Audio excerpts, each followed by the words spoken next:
The 30% of the greenhouse gas emissions are coming from the agriculture. Also 30% of the jobs in the world are in the agriculture. And actually 50% of the poor people actually work in agriculture as well. It just shows the importance of agriculture for solving the sustainable development and growth on the whole planet actually.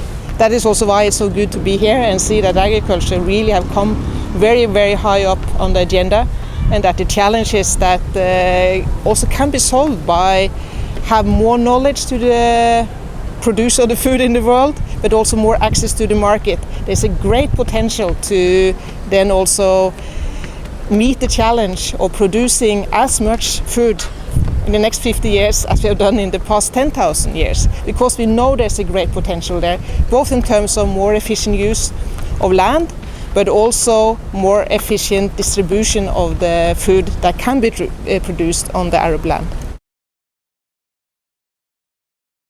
This engagement in Africa actually started when Yara was 100 years old, and we had this 100 years anniversary, and we thought, why not do something that could also make a visionary impact for the next 100 years. Historically, us being the fertilizer producer and the nutrient provider in the market, it was dependent on a market being there. And of course, we also realized that a lot of the farmers in the world don't have access to market, don't have access to infrastructure, and don't have access to inputs, important inputs like seed and fertilizer.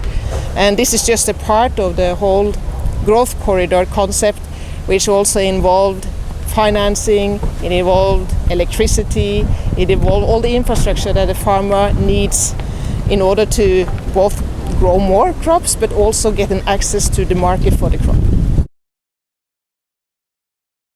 I have to say I'm very pleased with the development, and that we start to work together instead of just almost being enemies, in the past.